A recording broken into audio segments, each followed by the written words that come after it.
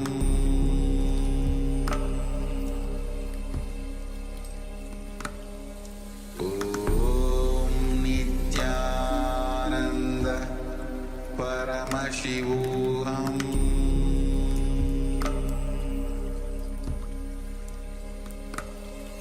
Om Nityananda Paramashivoham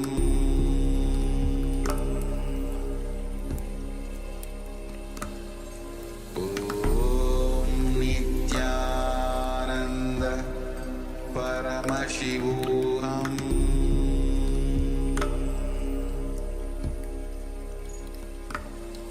Om Nityananda Paramashivoham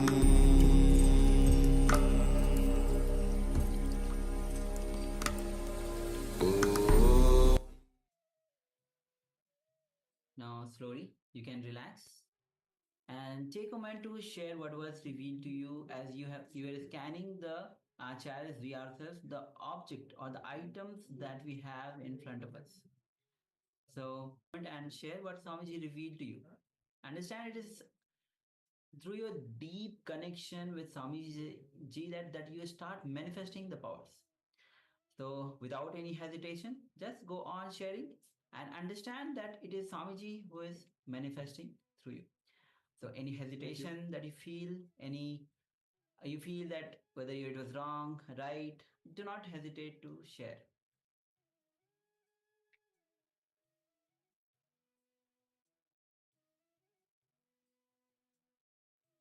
Yes, meanwhile, also requesting participants that have their cameras switched off, or perhaps you have the camera on, but it is either too dark or you're not in front of the camera.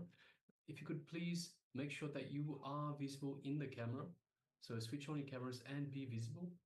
So we have participant Wong Mang Kong, Ma Shu Wei Ping, He Ang Ki, Wang Han Yu, Ma Kaylee Wang. So requesting everyone, please switch on your cameras and make sure that you are available in the camera frame itself. Yes, we have one sharing. We have Ma Ananda Gorarupini that says keys and books. Yes, thank you very much for sharing, Ma. So requesting everyone, if you have taken part in this power manifestation, please do take a moment and share with us what was revealed to you in your third eye. So as you are scanning the acharyas ourselves, of the objects that we have in front of us.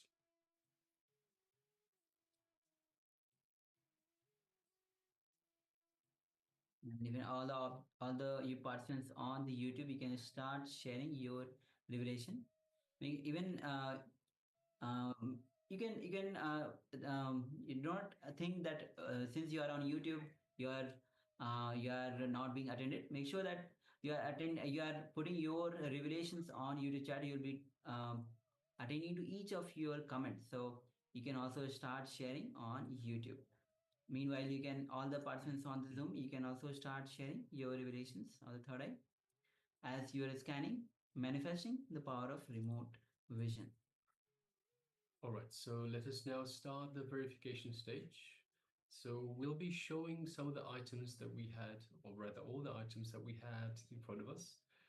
So of course we do have the laptop that we have in front of us that we cannot show. I have a glasses case. So this is one case for the glasses.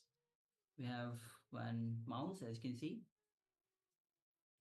And we have some earphones as well, and perhaps also a hard disk.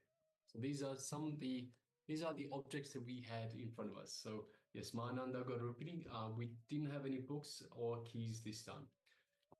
So yes, thank you very much for manifesting this power. And thank you all of you, those who have taken part in the power manifestation, even those who have not yet shared.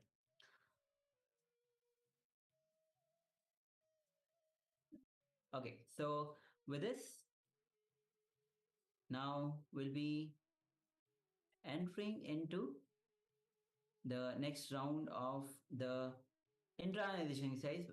Previously, we had the revelation by Swamiji on the 4 states of consciousness. So, in this round, we'll be next will be entering into the internalization exercise, which is 5 states of consciousness. So let's get ready to manifest this power. This enter into this internalization exercise. Make sure that you're having the pen and paper with you. Yes. So what are, see, Swamiji beautifully told us there were 4 states of consciousness. We are adding one more, actually. Swamiji is adding one more. So there are actually 5 states of consciousness that Swamiji is teaching about. But let's start off with the first 4, and then we'll go beyond these first 4 to the 5th one as well. So the first state of consciousness is one with thoughts. So this is the idea of having thoughts and having consciousness. With thoughts, with consciousness, without thoughts, without consciousness, and the combination and permutations of these two, which give us a square of 4 different states of consciousness. So the first one, with thoughts, with the idea of I exist, with I consciousness, and that state is called the thinking or the Jagrat state. And next is with thoughts without idea that I exist. That state is called Swapna, means dream state, where thoughts are there, but the idea I exist, that is not there. So that is Swapna. The next one is the state where neither the idea of I exists, so no identity, nor the idea of thoughts exists. So no I and no thoughts. And this is what is called Shushupti, or deep sleep state. So in deep sleep, there are no thoughts and there are no idea about I consciousness. And the next state is the Turiya state, which has no meaning, just the 4th state. In this state, the idea I exists, but there is no thoughts. So without thoughts, only the pure idea that I exist. That is the pure state, the Turiya state, the 4th state. Yes, and then we move on to the 5th state that Swamiji has told us about, which is Turiyatita, which is beyond the 4th state. So Turiyatita means not only that you are awake, but you are alive. You can move anything you want through consciousness. So that is the Turiyatita, or the 5th state of consciousness. So we'll be just projecting these 5 states. The waking state, which is Jagrata state, Sapna state, dream, which is the dream state, the Shushupti, which is the deep sleep state, Turiya, which is the state of consciousness, and the 5th one, which is the Turiyatita. So that you can have a reference for yourself. Even if you want, you can pen down. And so just take a moment and pen down these 5 states of consciousness.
Yes. So I hope you had a chance to have a look through, to write down all the details. And what we will do is, it is asking us to create a diagram of these, a table of these 5 states of consciousness. Of course, we have 2 by 2 for the eye consciousness and with thoughts, and without eye consciousness, without thoughts.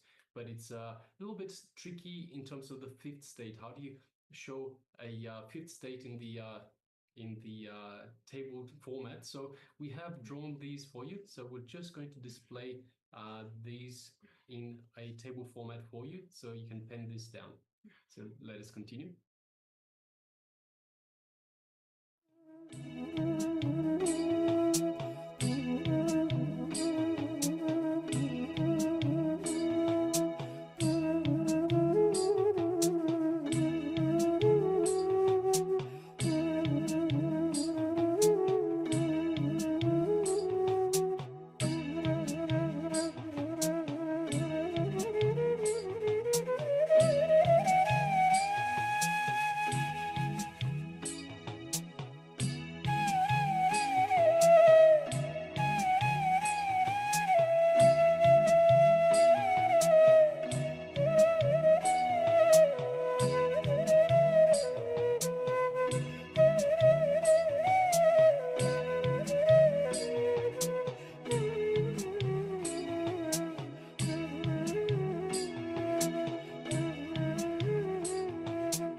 Yes, you can relax now.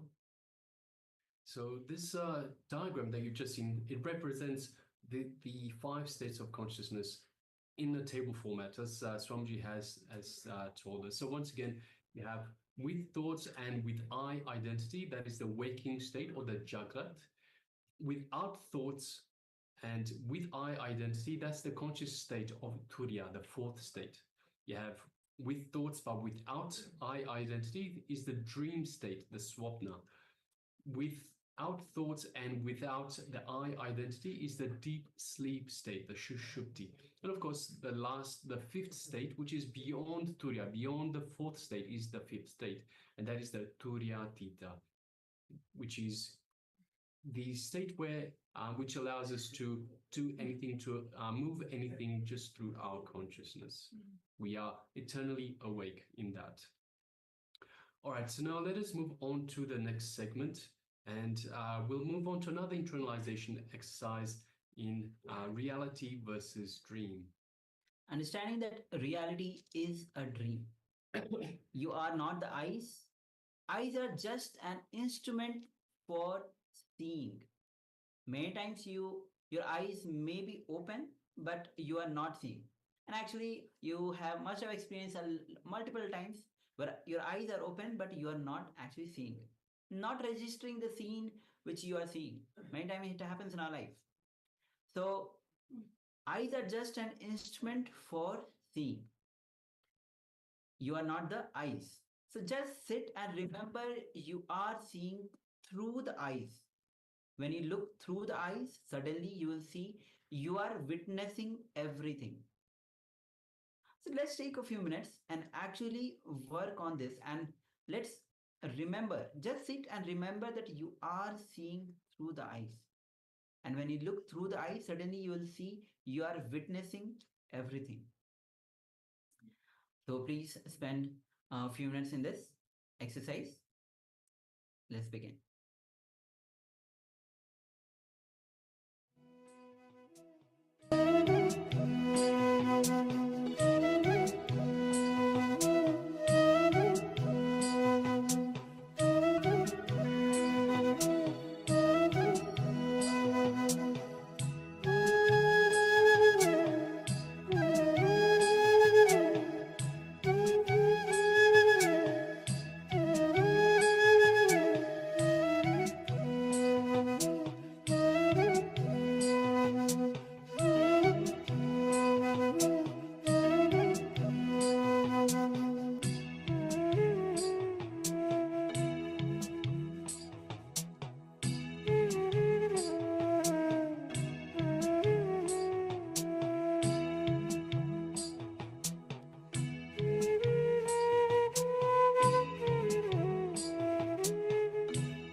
When you step back and realize that you are seeing through the eyes, the whole attention becomes on the seer. That is innocence. Innocence means having a clear understanding that whatever you see in the outer world is made of the same stuff out of which your dreams are made.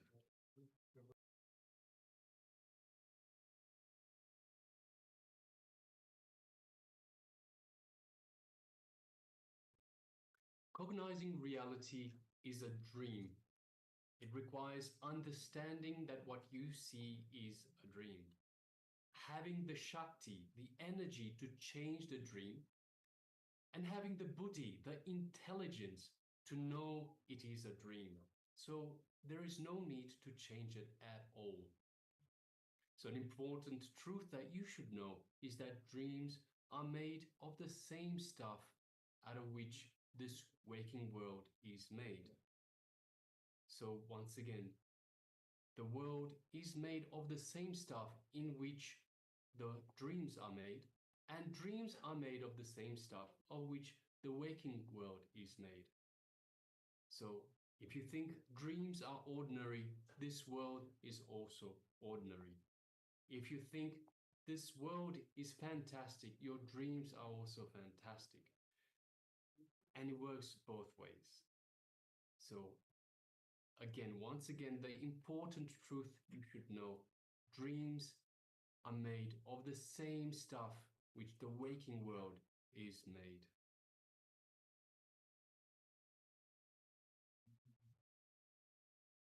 If you think this world is some kind of a reality for you, dreams are also reality.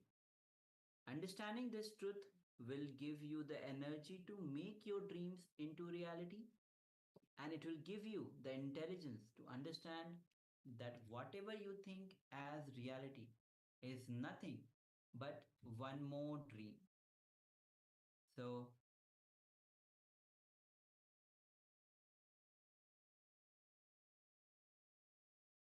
again, if you think this world is some kind of reality for you, dreams are also reality. Understanding this truth will give you the energy to make your dreams into reality. And it will give you the intelligence to understand that whatever you think as reality is nothing but one more dream. So, with this, we'll be continuing with our next session. And this is the understanding when you realize that dream, the reality which you are experiencing is one more dream. Yes, so this is a very important truth to understand.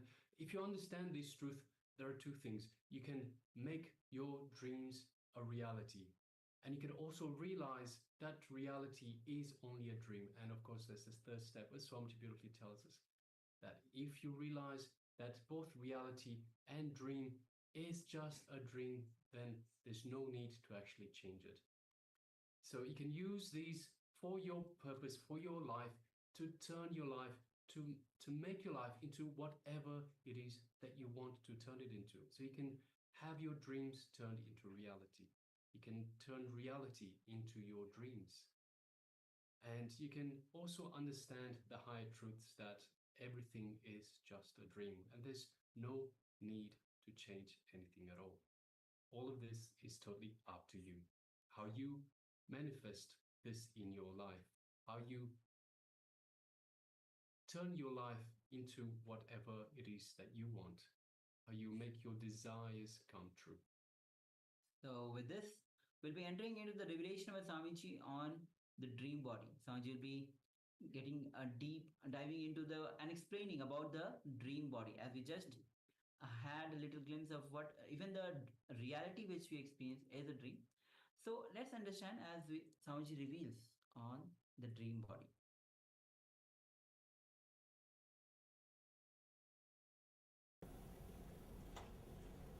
We will enter into the second session, which is related to dream body,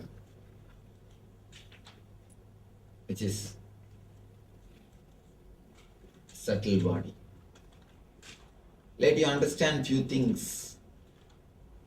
Whatever you suppress, whatever you wanted to happen, and whatever you don't want that to happen, whatever you want to happen, whatever you think that it should happen, whatever you think it should not happen, both happens in the dream.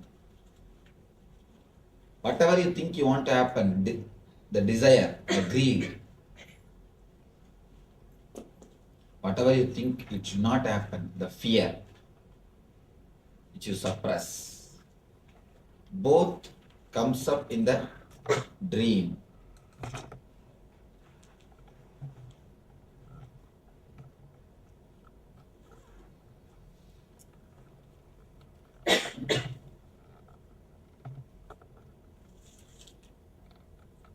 It's like a steam boiler. Your mind is like a steam boiler. Whatever you suppress, if the pressure becomes too much, there is a safety valve. That is what we call dream.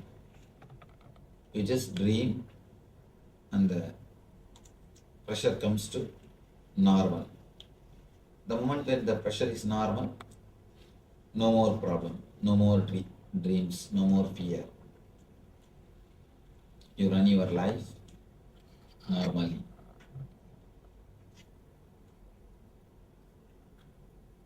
This is the way basically we dream. This is the way basically dreams happen. There is one more thing. If just dream comes and goes, there will be no problem. But this dream body doesn't keep quiet. If dream comes only in that time, in a particular time, if your dream body is active and your extra steam or extra pressure is released, as long as that happens, no problem. Things go very smoothly. But it is not that only this happens. Something more happens. There starts the whole trouble. This dream body unnecessarily starts entering into the waking body and deep sleep body. When the dream body unnecessarily enters into the waking body, that is the time you get restlessness. You will be sitting physically in one place, but mentally you will feel deeply restless. It will be moving here and there, here and there, here and there, this side to that side, here and there. Second thing, the deep sleep, the subtle body, when it enters to deep sleep, the causal body, that is the time you get insomnia. You will be lying, but you will not be able to sleep. Continuously, you will be thinking. The other day, I read a quotation in the car. Here all sorts of weird quotations they write in the car. I never suffer by insomnia because I enjoy every minute of it. I think the guy not only is having insomnia problem, must be having insanity.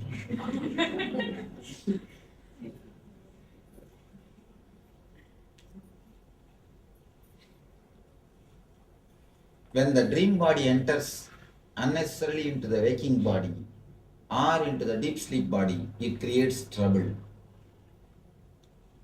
And when it enters inside the waking body, that is what we call restlessness. A deep restlessness is created because of this waking body entering into the dream body, entering into the waking body, subtle body entering into the physical body.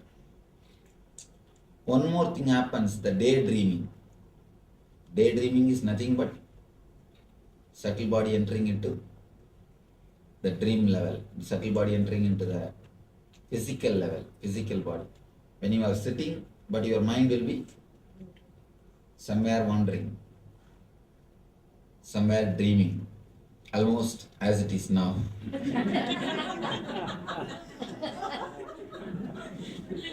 Almost as it is now. Because, be very clear, none of us experience a total waking consciousness. If you actually experience a total waking consciousness, even that will lead you to enlightenment.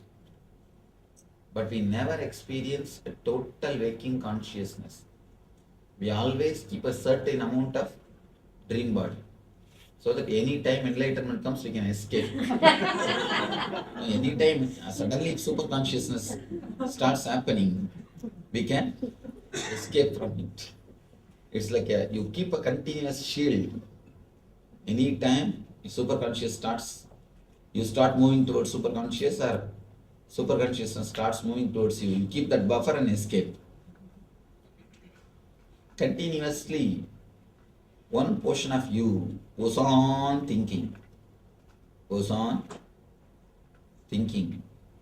daydreaming. If the height of the daydreaming is too much, then depth of the night dreaming also will be too much. The amount which it interferes with the physical body, the same amount it will interfere the deep sleep level. If you have too much of daydreaming, you will naturally have too much of night dreaming. Only these two, three important things, if you know about the dreams, that's enough. First thing, verify whether it is color or black and white. Whenever you want to know the meaning of the dreams. If it is 4 color, understand, then it is a dream from superconscious, dream from samadhi, not from conscious or deep sleep. Whenever it is just a 2 color, you don't remember the dream at all. You don't remember anything, just some vague pictures are seen. 2 color, black and white. Then be very clear it is from conscious state, waking state. Whenever it is just words, if you are introvert, you can understand, not even 2 color, just few words will be coming up. You will be dreaming in words. Whenever it is words, it is just from causal body. You need little more sleep, that's all, nothing else. You need little more sleep. Don't bother at all about that type of dreams. These 2 dreams has no base. There is nothing to know, nothing to bother. Only these 4 color dreams has got some meaning in your life.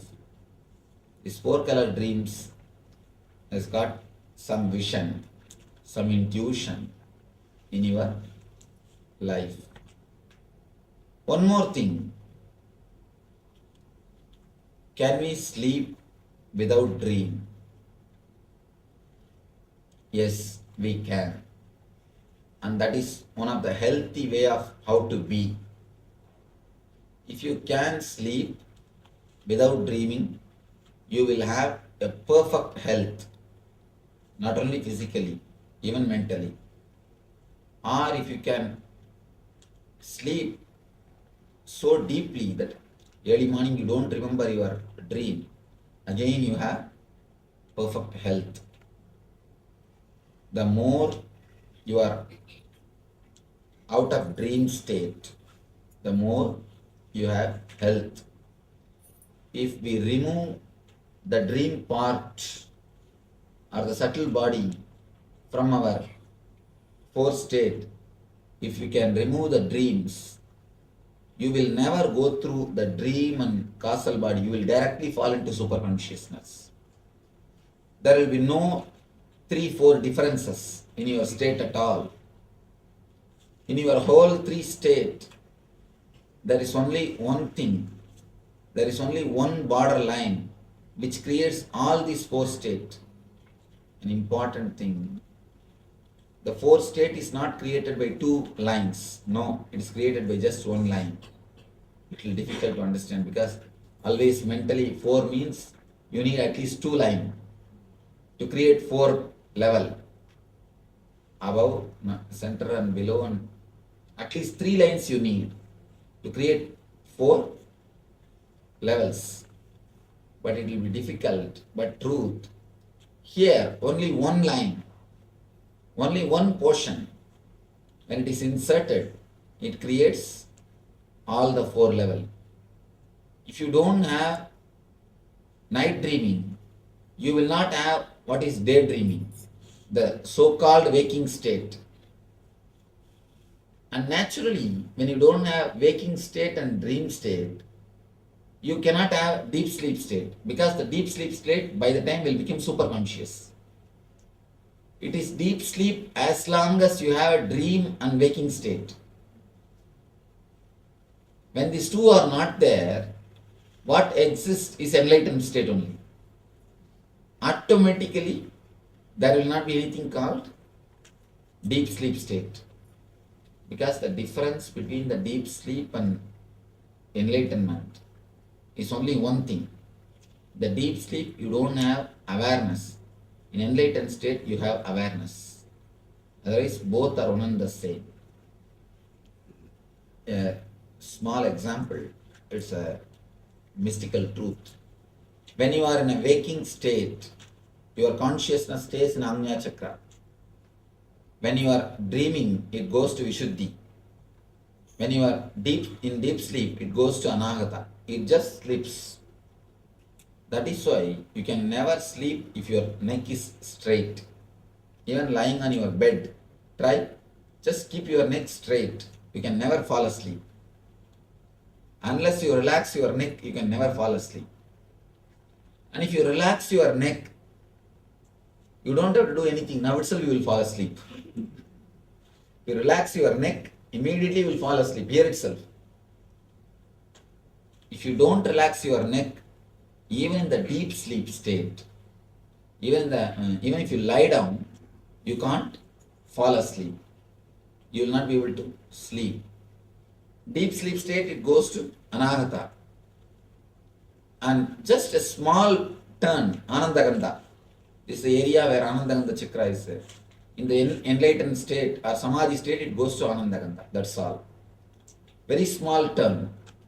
From here it goes to Anahata, here Anandagandha. That's all. Anandagandha is what we call, of course, if you are a healer, you know what is Anandagandha. It's one space, one chakra, where all the 7 chakras collapse.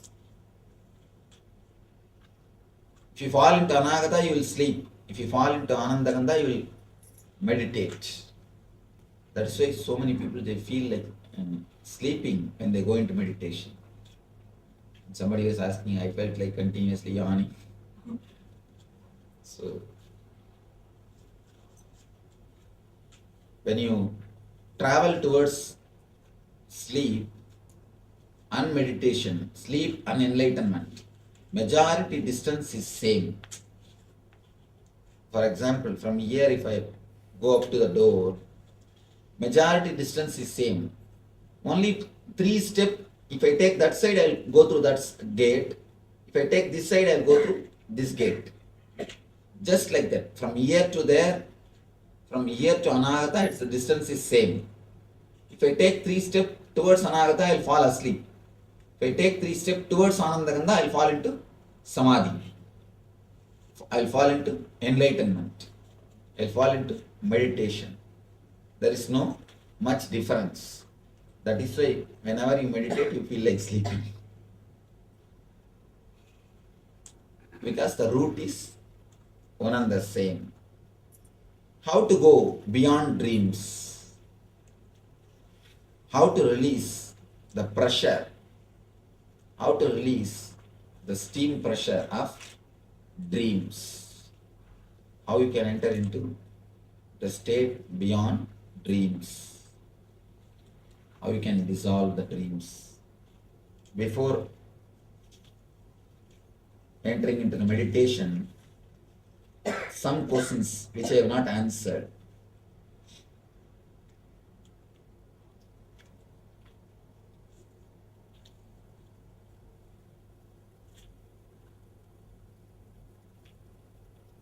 some questions worthy of answering. I'll try to.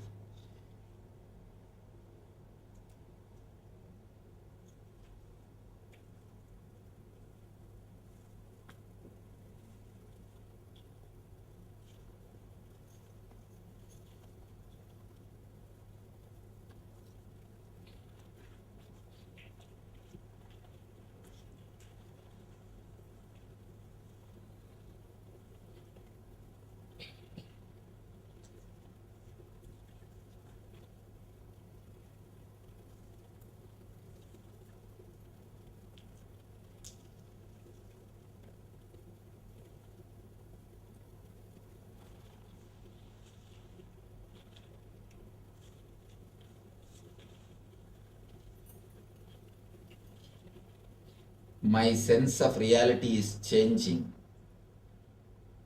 Sometimes I feel I am seeing that life is an illusion, like being in a play, and that everything belongs to me.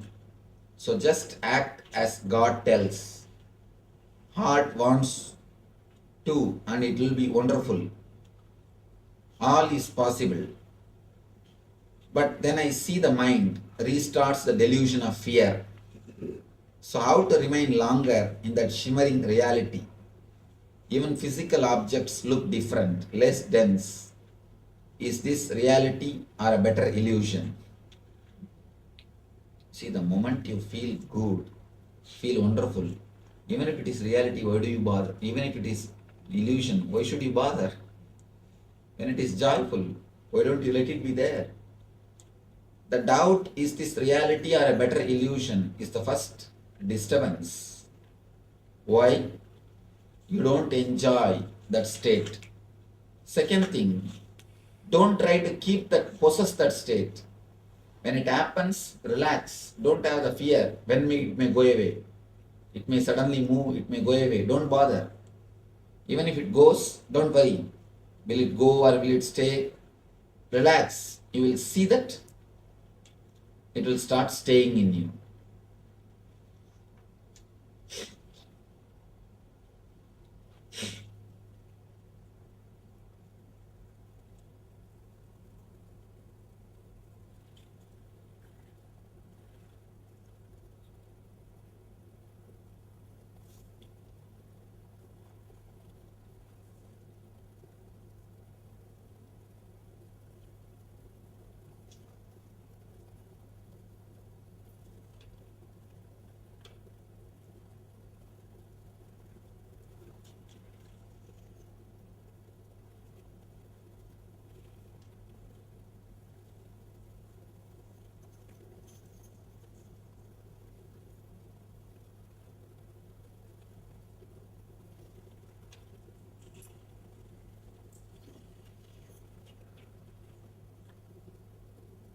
Here are these questions.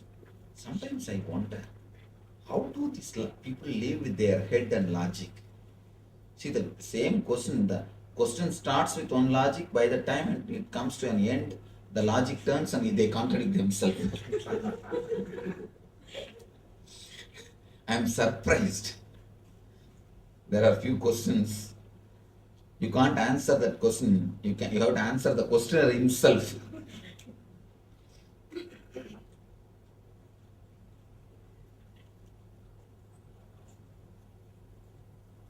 How to realize who I am and why I am here? Ask the next person, he will tell you. This question has to be asked to you, to yourself, who am I? Not to somebody else.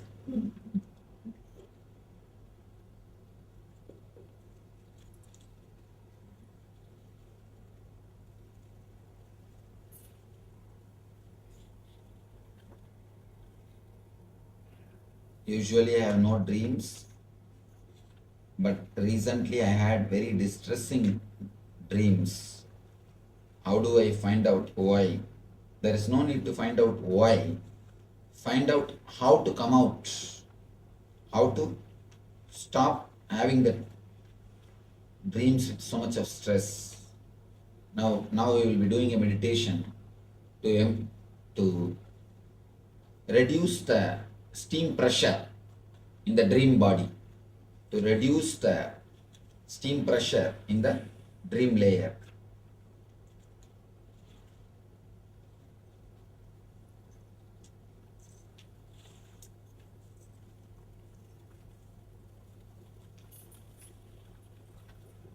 Is a deep fear cause for repetitive dreams of animals biting me?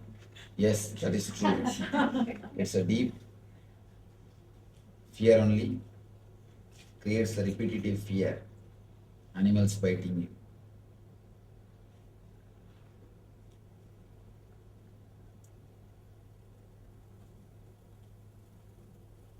If vision can guide us, what will guide people who does not identify it or who does not get vision? How can they identify what they need to do next? Either God has to guide them or their wives will be guiding them. Don't worry about it. In my dream, I always enjoy myself, no worrying at all. Is it good or bad? It is good. It means you wanted always to not to worry about anything, but your conscious mind continuously creates some worry. There is no need unnecessarily to worry. At least in that state, let you be without worries.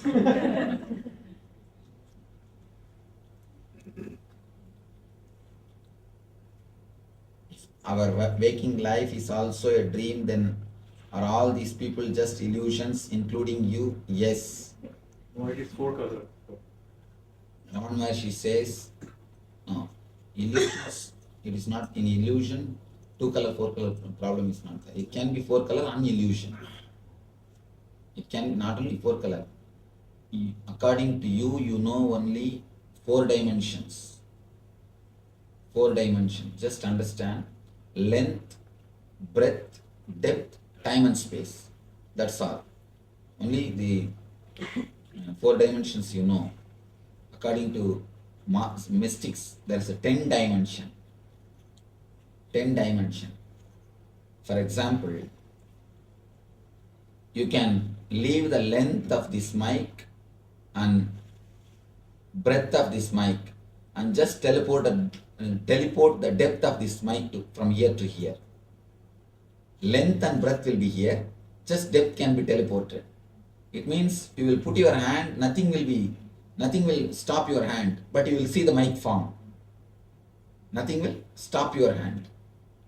And you can leave the depth and just teleport length and breadth. Nothing will be seen. If you put your hand, it will hit. Something will be stopping you. So there are 10 dimensions. You know only 4 dimensions. That is what you call reality. It is not reality. Reality is 10 dimensional. It is Dasamasthana. In Upanishads, they speak about Dasamasthana. There are multi-dimensions which you do not know to the reality. You know only this 4 dimension.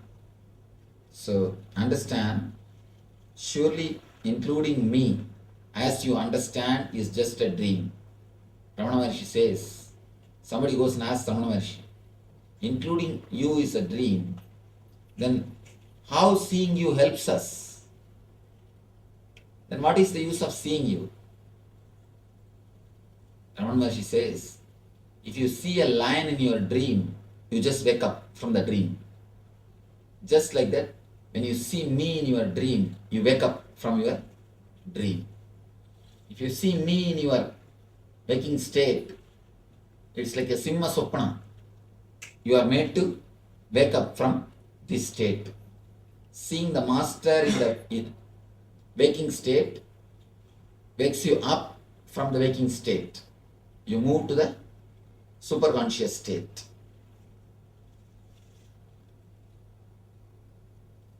Ramana Maharshi never had dreams. Can you remember any of your other lives and can you tell us about them? I've already spoken about my past life. There's a book coming, Echoes from Laughing Temple. Read that, you will have a clear detail. Is it important to be vegetarian? It will help your growth. Can a human be reborn as an animal? These are all I have answered in that uncommon questions to uncommon answers to common question. If the future can be seen, how can it be changed? If one person sees the future and then another changes it, then the first person did not see the future correctly.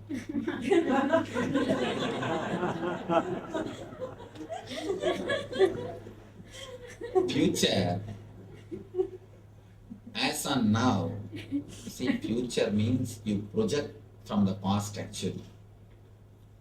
If you just see somebody's past, almost you can identify his future, how it will be. Because future means you don't create from somewhere else. You create the future from the same stuff which you call as past.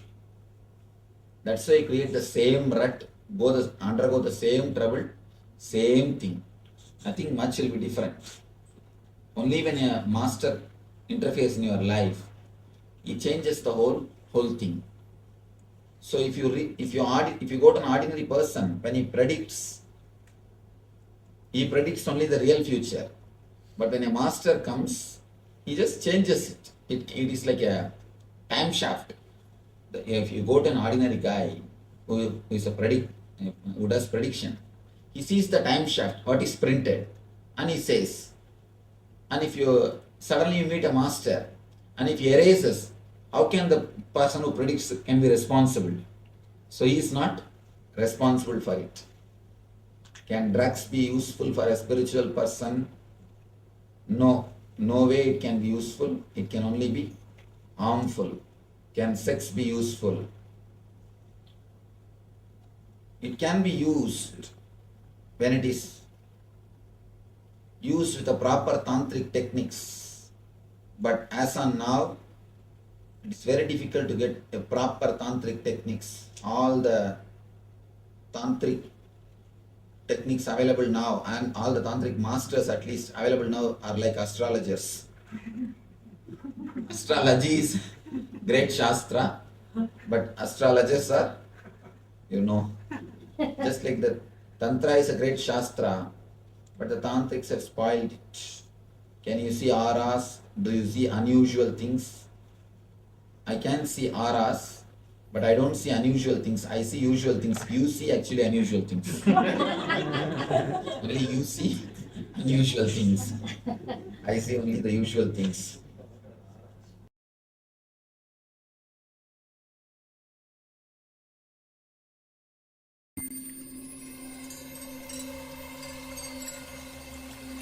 I welcome you all with my love and respect. Let you all open all your three eyes. Om Nityananda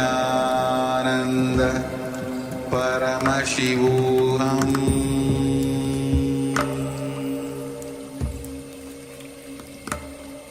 Om Nityananda Paramashivoham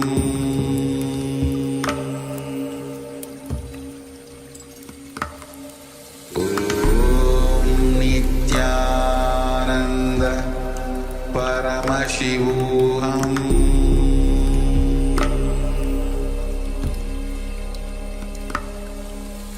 Om Nityananda Paramashivoham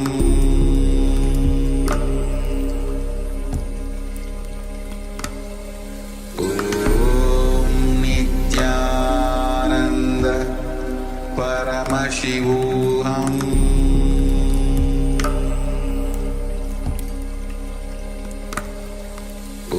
Om Nityananda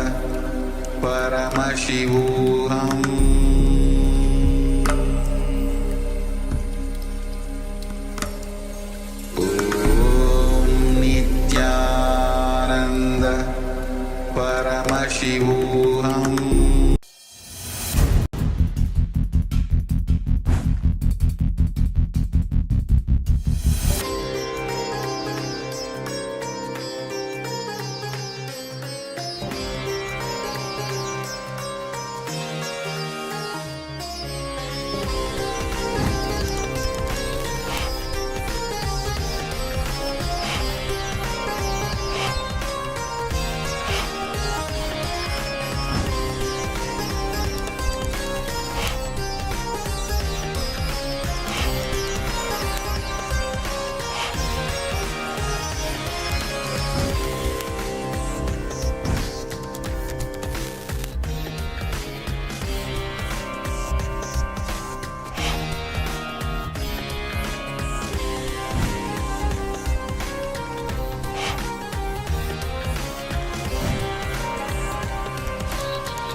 Yes, Nityam, all of you? Sorry for the technical glitch. So I hope you enjoyed this revelations by the Supreme Pontiff of Hinduism. Let us now move on to the next segment. And the next segment is a technique on awakening the innate intelligence of our body, the innate intelligence. So let us sit comfortably with the head, neck, and spine in a straight line.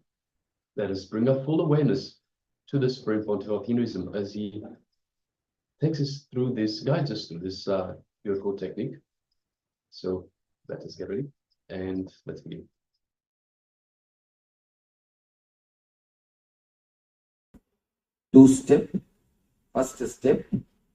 First step which you need to understand, tensing and cleansing.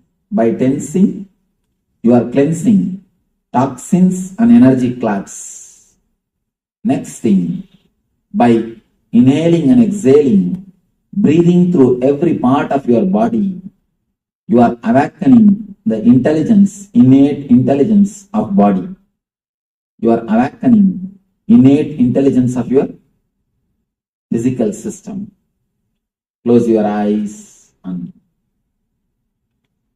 first thing, this technique has to be done lying. In the second part, you will lie down.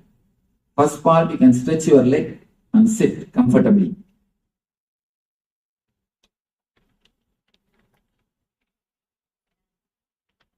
Make enough space to lie down. Yes. No. In NSP, you did standing. Na? In NSP, for different purpose. The same technique for different purpose.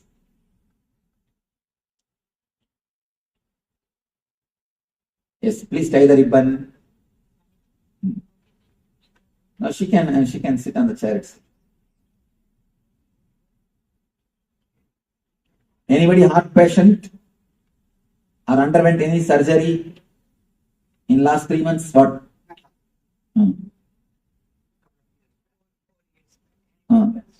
Angioplasty. All right. Only in that region, do it little less. Please tie the ribbon.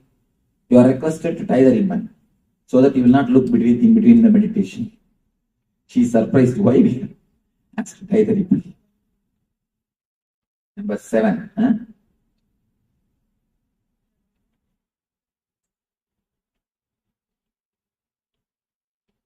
Can I know your name? Number 7.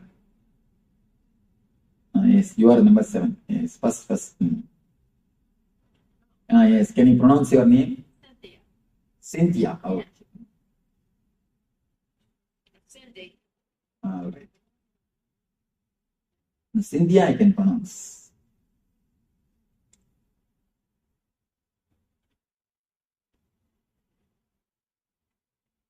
Stretch your legs out.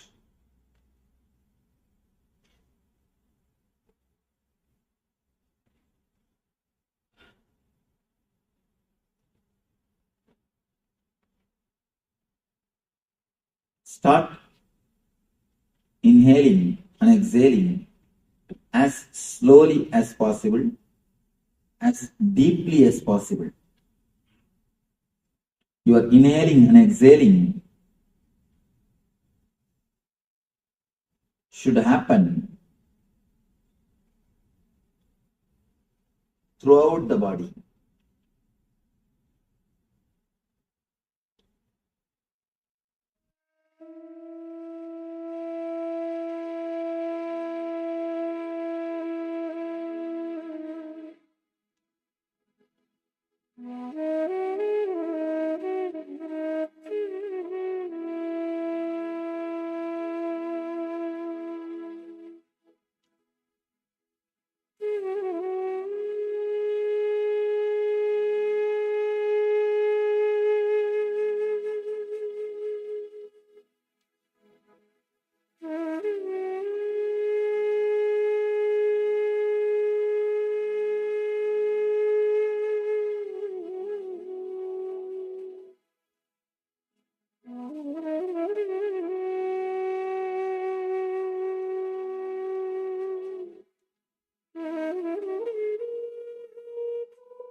Yes, you can relax now. So that was wonderful technique guided meditation by the Supreme Pontiff of Hinduism. So now we'll jump straight into the next segment, which is once again the power manifestation segment. And today's power manifestation is the power of remote vision. So the power of remote vision, so seeing things remotely without actually seeing them physically, without physical eyes. So for this round of power manifestation, ourselves, the acharyas, will have something written in front of us. So we will have something on the screen written in front of us. We will not show you until the verification stage, of course. So you will not be able to see with your physical eyes what it is that we have in front of us. But through the power of remote vision, through your feeling connection to Paramashiva, to Swamiji himself, who is, of course, the embodiment of Paramashiva, you will be able to scan what is written on the screen. So we will have some words written on the screen. You will scan through the power of the third eye. And if you're excited, let's begin. First of all, let us start by sitting with the head, neck, and spine in a straight line to allow for the free movement of the Kundalini energy up and down the spine. You may close your eyes if you want. You don't have to, but you can. Usually, by closing your eyes, you remove further things, distractions that can come into your eyes. So let's say, for example, you've got the window open and all of a sudden there's a gush of wind that comes in and it's moving the curtain. So it's a distraction. It distracts you for a moment, just momentarily, and it might be just enough to put you off from your state of oneness, from your state of connection to Paramashiva. Of course, you come back to this connection, which is fine, which is good, but for that split second, for that moment, you are distracted. So that's why we request everyone, if you can, please, if you want, please do close your eyes to remove these distractions. So let us sit comfortably with the head, neck, and spine in straight line. Also requesting participants to please switch on your cameras. So we have Ma Agora Swarupi, Ma Mahasatya Hung Mui Long, and Ma Trinetikananda. If you could all please switch on your cameras and be available in the camera frame itself. So requesting all let us be available in the camera frame and for ourselves for this power manifestation segment. So just take a moment and please come on camera.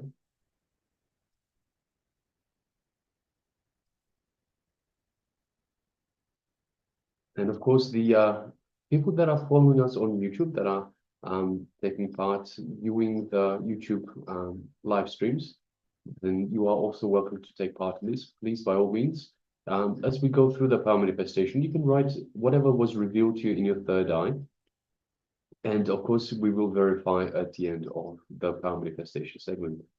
So once again, let us sit comfortably with the head, neck, and spine in a straight line. We have just gone through a nice, relaxing meditation. So let us bring our awareness to our inner space, our Ananda Ganda, which is just below the heart center. So the heart center is in the middle of our chest. Just below that, we go a little bit further down, a couple of inches, and we have the Ananda Ganda. This is our inner space that Swamiji has initiated us in to connect to him. It is our connection to Swamiji, to the Supreme Pontiff of Hinduism, Bhagavan Srinitananda Paramashivam. So let us take a moment and bring our awareness to this inner space, to this Ananda Ganda, and visualize Swamiji in your inner space. So just by merely remembering, by visualizing Swamiji in your inner space, we invoke the Master. So he's available, waiting for us to reach out. So let us do just that. Let us reach out to Swamiji. Let us bring our awareness to the feeling connection that we have to Swamiji. And immediately we feel the warmth, the love, the compassion that is radiating from Swamiji, from our inner space. So just take a moment and feel all of that in your inner space, radiating all over you, showering you, your entire body.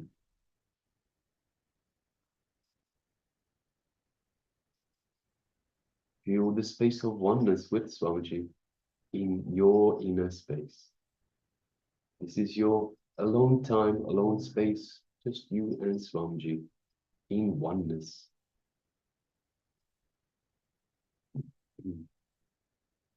How good does it feel to have an alone space, just yourself and the divine?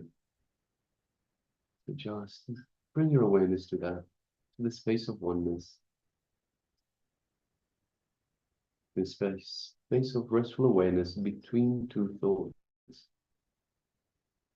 Every time a thought comes up, just unclutch from that thought. We've gone through unclutching in this program. So just use that technique, unclutch again and again, become the witness. Become the witness to any thought, any distraction that come, internal or external. Just by bringing awareness to this distraction, we can distance ourselves, we can become the witness to the distraction. And again, let us come back to the space of restful awareness, the space of oneness with Swamiji, oneness with Paramashiva, the supreme superconsciousness. Just feel and enjoy all of that in your inner space. Now let us move our awareness to the third eye, just between the eyebrows. And gently gaze through the third eye. So visualize you gazing through the third eye into Swamiji's third eye. Swamiji's Anya Chakra. And as we do so, we feel a connection, an energetic connection from Swamiji's Anya Chakra, third eye, to your Anya Chakra, to your third eye. Feel a light buzz of energy building up in your third eye. And just know that Swamiji is awakening and energizing your third eye.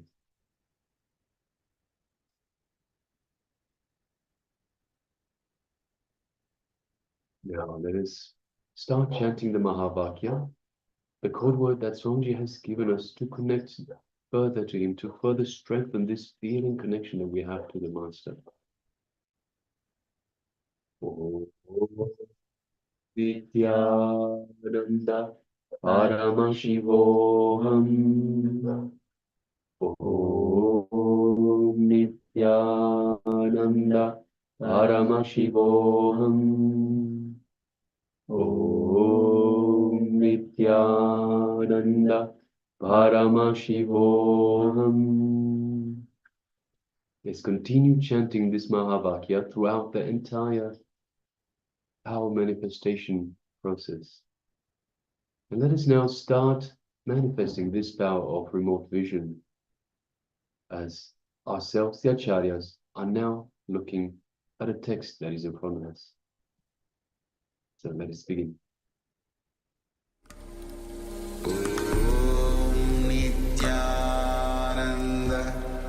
Paramashivoham.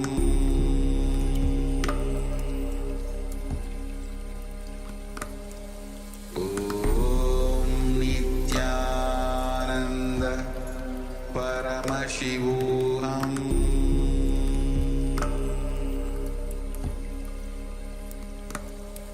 Om Nityananda Paramashivoham.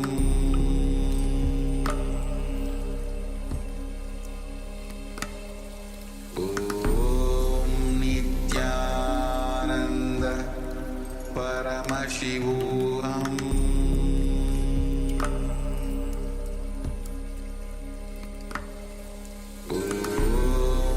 Nityananda Paramashivoham.